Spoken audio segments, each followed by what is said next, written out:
Welcome back to Nader's Game Picks, ladies and gentlemen. Quick recap. Week 14, 14 matchups. Week 14 had 14 matchups. Look at that. I had 7 right, 7 wrong. My upset alert of the week. I had 2 upset alerts. I had the Bears over the Packers. The Packers ended up winning. And I had the Texans beating the Chiefs in Arrowhead. And the Texans ended up winning that game. So I was 1 for 2 on those upset alerts. Week 15 only has 1 upset alert, so hold your horses. Overall record 120-88, and week 15, no more bye weeks. The last 4 teams that were on bye last week was the Giants, 49ers, Patriots, and Panthers. Week 15 has 16 matchups. So without further ado, let's go ahead and break them down.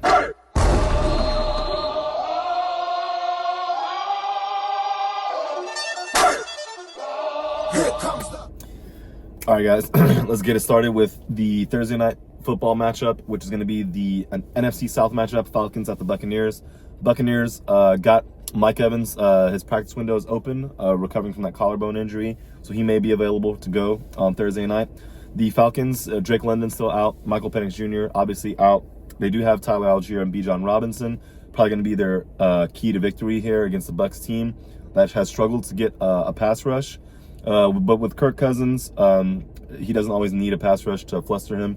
So I think this matchup favors the Bucs. They do have to play the Panthers twice before the year ends. That's going to be the team that is competing with them for that division crown. I think at home it favors them. I think Baker Mayfield is able to overcome this Falcons pass rush, who has had their moments in the year. But obviously the Falcons have struggled defending the pass in the last couple of weeks. So I think the Buccaneers probably try to attack the run game. Maybe they like to throw some passes to their running backs, as Bucky Irvin's back healthy and has been a huge upgrade for them in the backfield. I think the Buccaneers win at home over the Falcons with a score of 24-15. Now, ahead to Sunday, the 1 p.m. Eastern time slot of games. Browns at the Bears, both teams coming off losses.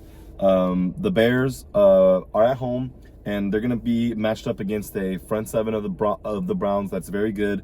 They did give up 31 points to the Tennessee Titans, so there's so I think the Bears can exploit that secondary. Colston Leveland coming into his own, and Caleb Williams, and this running game really, as Kyle Monangai and DeAndre Swift have both over 500 rushing yards on the year and 5 rushing touchdowns.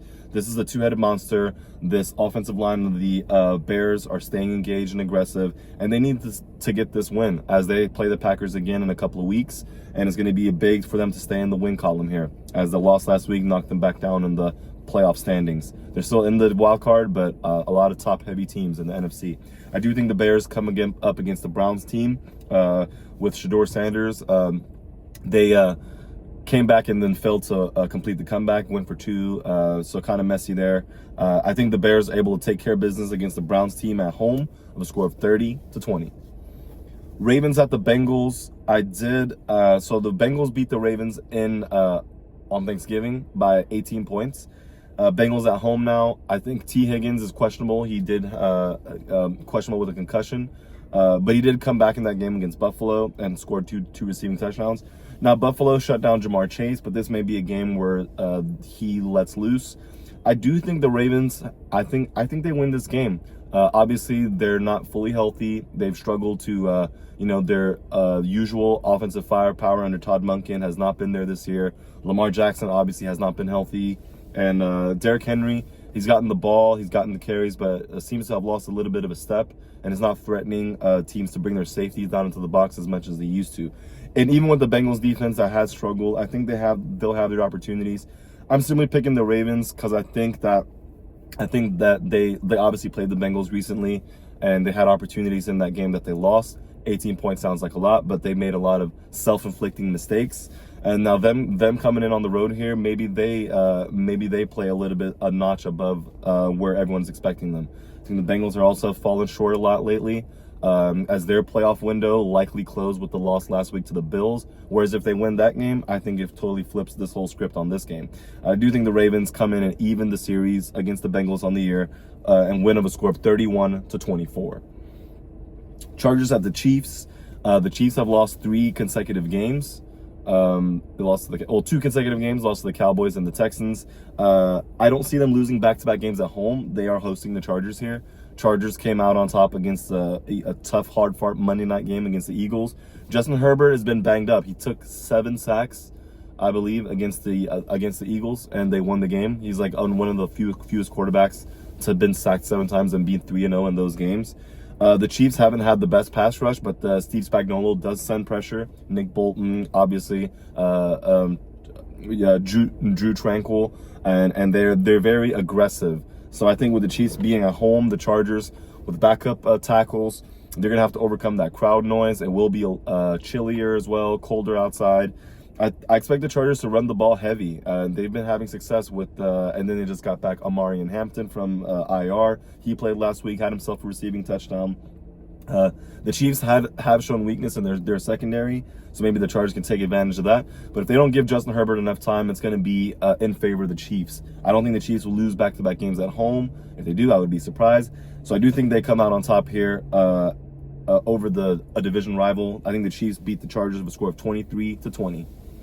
Bills at the Patriots. Patriots hosting this time around. They went into Buffalo and beat them earlier in the year. Stephon Diggs had a big game against his former team. Josh Allen here coming in. Big game last week in the snow against a Bengals defense. But they're playing a Patriots team that just came off of a bye week. They might be a little, they're fresh, they're healthy. But typically teams coming off byes may start a little slow. I think the Patriots team don't start slow. But I do think Buffalo takes advantage of some matchups here. The Patriots have given up a lot of pressure to Drake May, although he's been very efficient in the pocket and been very good all year in general. He has taken some punishment. I think the Bills will be able to generate some pressure here, and I think unless the Patriots run the ball and control the clock, they will be in trouble against their division rivals. And as the Buffalo Bills will be in trouble if they can't stay on the field on third downs for their offense. Defensively, they need to get the Patriots off the field, and offensively, they have to convert on third downs to be in this game. I do think Buffalo takes this one on the road as they've gained some momentum. They beat the Patriots of a score of 27-17. Commanders at the Giants. This was the first they played each other in week 1, where the Commanders came out on top. That was a Russell Wilson-led Giants team. This time they come off of a bye. I believe it's either going to be Jackson Dart or Jameis Winston. Obviously, they've had a lot of injuries, but so have the Commanders. They just ruled out Jaden Daniels, their quarterback, coming off a 31-0 loss to the Vikings, and they lost Zach Ertz for the season, which was their leading touchdown getter, receiving touchdowns. So that's unfortunate for them there. I think the Giants, obviously, they're going to do what they can to win. Same with the Commanders. Both these teams aren't doing well, but these are two rivals. Anything can happen. I think the Giants even the series, simply for the fact that they're at home. They have the crowd behind them. The Commanders are very banged up. If the Commanders can get pressure on the Giants, I think they'll help them.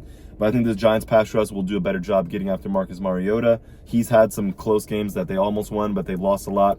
This could be one of those as well. I just don't see the Commanders coming out with enough energy and firepower as they've been banged up throughout the whole year. I think the Giants win of a score of 21-13. Raiders at the Eagles. Eagles coming off of 3 consecutive losses. Just lost to Monday Night Football, where Jalen Hurts had, I believe, 5 turnovers just on himself. Can't happen there. Not good. They only lost the game by 3.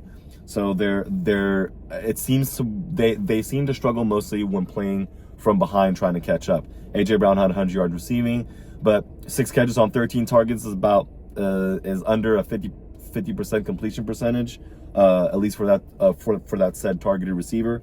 I think the Raiders have done a decent job of bottling up, certain offenses. Yes, they gave up 31 points to the Chargers, and last week they lost to the Broncos. I believe they lost to the Broncos. Yep, they lost to the Broncos. But then again, the Raiders do play in a tough division. I don't think Geno Smith, they may have a different starting quarterback this time around. And the Eagles have given up a lot of rushing yards lately. So maybe this is a game where they can scheme up something for Ashton Genty, maybe get some, tight ends involved. Obviously, Michael Mayer and Brock Bowers are tremendous players.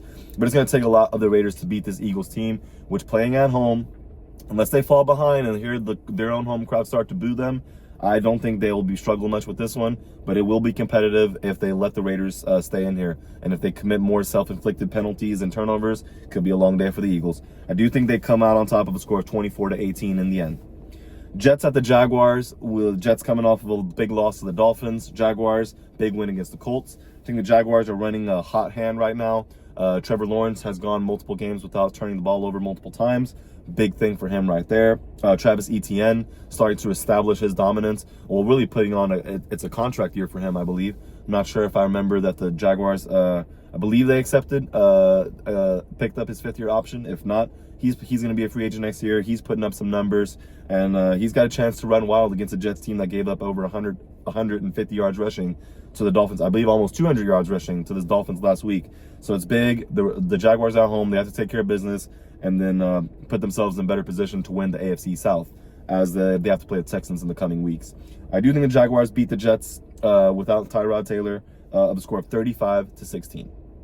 Cardinals at the Texans. Texans at home. Tremendous winning streak going on here. Davis Mills filled in for C.J. Stroud. Was able to get a couple of wins there. C.J. Stroud has come back. Looked a little rusty in that game against the Colts, but was able to turn it around.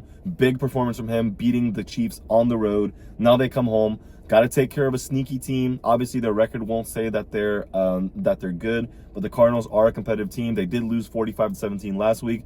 I would say that's the one anomaly of their last 10 losses since starting the season 2-0. I do think Jonathan Gannon is coaching. This regime was potentially out on their way out. So a big loss here could potentially end it a little shorter. I don't know if they'll let him finish out the season.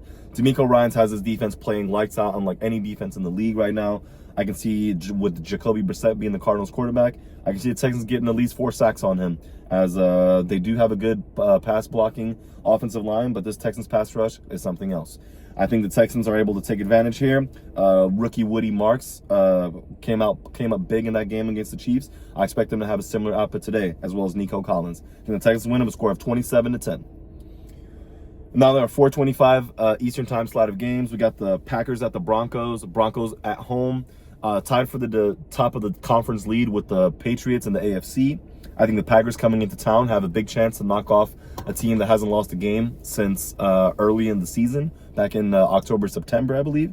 And this is going to be huge because the Packers, also on the road, have had their struggles. The teams against certain teams. But this will be a defensive battle, I believe. The Packers' pass rush is very good, top 5 in the league, along with the Broncos. I did mention the Texans. However, the other 2 teams in that top 5 with the Texans are the Packers and Broncos. So the team that can protect their quarterback the best, control the ball, obviously running the ball. When you're facing a team that has a pretty good and aggressive pass rush, you need to slow them down, running at them, throwing screens, obviously. And with good depth comes, you need to have good structured offensive play calls. I think Matt LaFleur is in good position to do this. But then again, don't count out the Broncos. I know Sean Payton has had some games where it didn't look very good, struggling against, opponents like the Raiders. But this time around, I think the Broncos at home are a legit team, and this could be a team that goes into the Super Bowl representing the AFC. I think the Packers have a good chance here, but if they can't convert their red zone drives into touchdowns, it's going to be difficult to come out on top as a winning team here. I think the Broncos win with a score of 19-16. Lions at the Rams. 2 teams that have played each other in the postseason lately. 2 teams that are getting a little familiar with each other. Obviously, they're famous for the Goff and Stafford trade. The Rams ended up winning the Super Bowl. Lions have come close, but haven't gotten past the NFC Championship. They'd like to get back there, I believe. And the Lions got big momentum, beating a good Cowboys team, surging team, last week on Thursday night on a short week there. And now they're coming back on the road against a Rams team that just put up 45 points against their division rivals in the Cardinals. I think the Lions have a good chance to come in here and knock them and hit them in the teeth. If you force the Rams to play from behind, Matthew Stafford, who's been elite and an MVP candidate this year so far, he has struggled with the pass rush that comes after him. And obviously, when they have to veer away from their run, as Blake Corum and Kyron Williams have been huge additions and huge contributors for this offense. But I do think the Lions, with Jahmyr Gibbs, it's going to be hard for those Rams front 7. They have to tackle him. And it's also going to open up matchups for Amon-Ra St. Brown and Jameson Williams if they try to stack the box to stop this 2-headed monster, as David Montgomery is more of a bruiser and the electrifying Jahmyr Gibbs. I think this will be some points scored in this game. I think the Rams will make a fight out of it. I do think the Lions come out on top first. Rams claw their way right back in. I think the Lions finish out on top here of a score of 34-30. And what's going to be one of the more intriguing, interesting, and high-scoring games of Week 15, in my opinion. Panthers at the Saints. The Saints beat the Panthers in Carolina by a score of 17-7. Stifled the Panthers running game and made Bryce Young look flustered in that game. I think the Panthers come back here. These two teams don't like each other. The New Orleans Saints Superdome is a very hard place to play, regardless of the Saints season, whether they're in a winning record, losing record. And Tyler Shuck is getting more confidence as he's going. They beat the Buccaneers last week, big win there. And I think the Panthers have a chance to come in here and answer the call. I'm predicting the Buccaneers beating the Falcons, which is on Thursday. The Panthers got to respond and beat a Saints team that has already beat them once.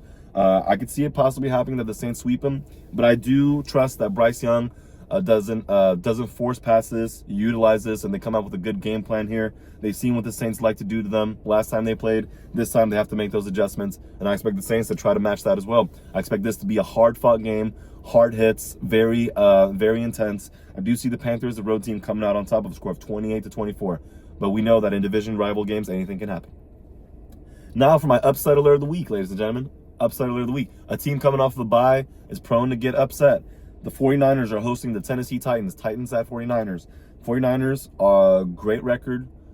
Been plagued by the injury bug all season, but Robert Saleh, and particularly on defense, has done an amazing job putting up another resume, adding to his resume of why he could be a coach again somewhere, or just the Niners are just going to pay him lifetime to be their defensive coordinator for the next 20 years. That's probably what I would do if I was John Lynch.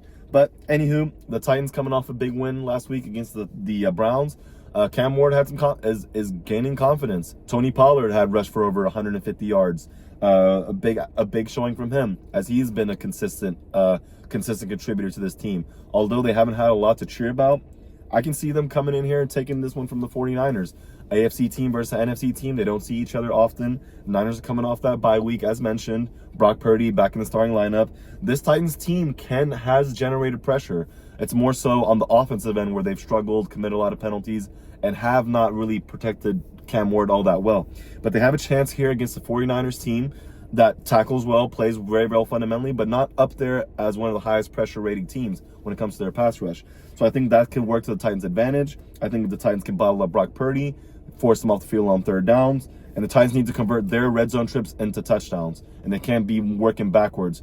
Got to be good on first down to not start to put yourself in third and manageable and short instead of third and long. That'll be the key for both teams in this game. And as my upset alert of the week, I think the Titans beat the 49ers with a score of 26-24. Colts at the Seahawks.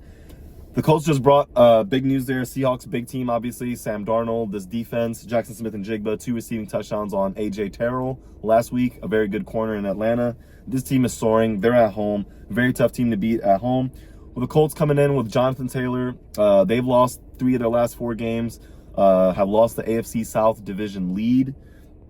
They've actually lost 4 of their last 5, I believe. They were 7-1 at one point, and now they're 8-5. This is a big game for them. Playing a Seahawks team, not going to be easy. And I think they just got Phillip Rivers added to their practice squad. Maybe he plays this game. Only time will tell. That's probably their best bet, as he was familiar. That was the last team he played with before he retired. Had success there, leading them to the playoffs. Even if he comes in here and performs some magic, I just think the Seahawks defense is too good, led under Coach Mike McDonald. And I think they take care of business here, as they've been very hard to stop all year. And they're looking to win the NFC West, which is very top-heavy with the Niners and Rams as well. With the Niners with 9 wins and Rams with 10, just like the Seahawks.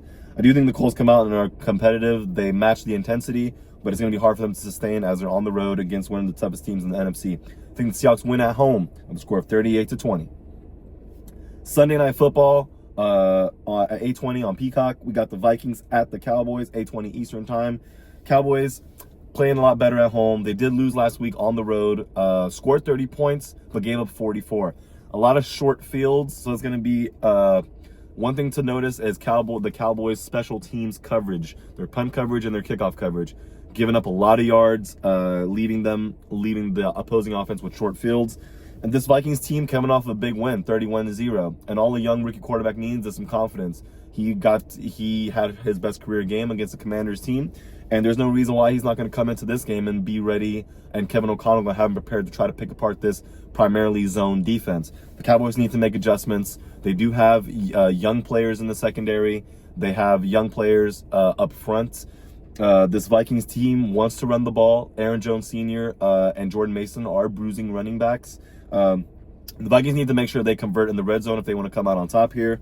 They can't settle for field goals, and J.J. McCarthy cannot put the ball in harm's way. As for the Cowboys, they need to create turnovers. They haven't been a really turnover-heavy team, forcing turnovers.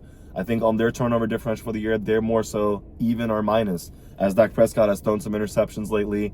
When they've been playing from behind, he passed the ball a lot. And a lot of fumbles on this Cowboys offense. George Pickens, Jake Ferguson combined for 7 fumbles on the season. Doesn't matter how many of those you lost or recovered back, you cannot put the ball on the turf. So this Cowboys team needs to take care of the ball, and this Vikings team is going to come after the ball. Andrew Van Ginkel, Jonathan Grenard, not having the same type of caliber years that they had, Pro Bowl caliber years as they had last year, but they're still dangerous, lethal pass rushers. So it's going to be something to pay attention to as the Cowboys tackles. I think the Cowboys will have Tyler Guyton back in this game. Big for them, as last week they were giving up a dozen pressures on their left tackle who was filling in for Guyton, which was Nate Thomas. So big game here.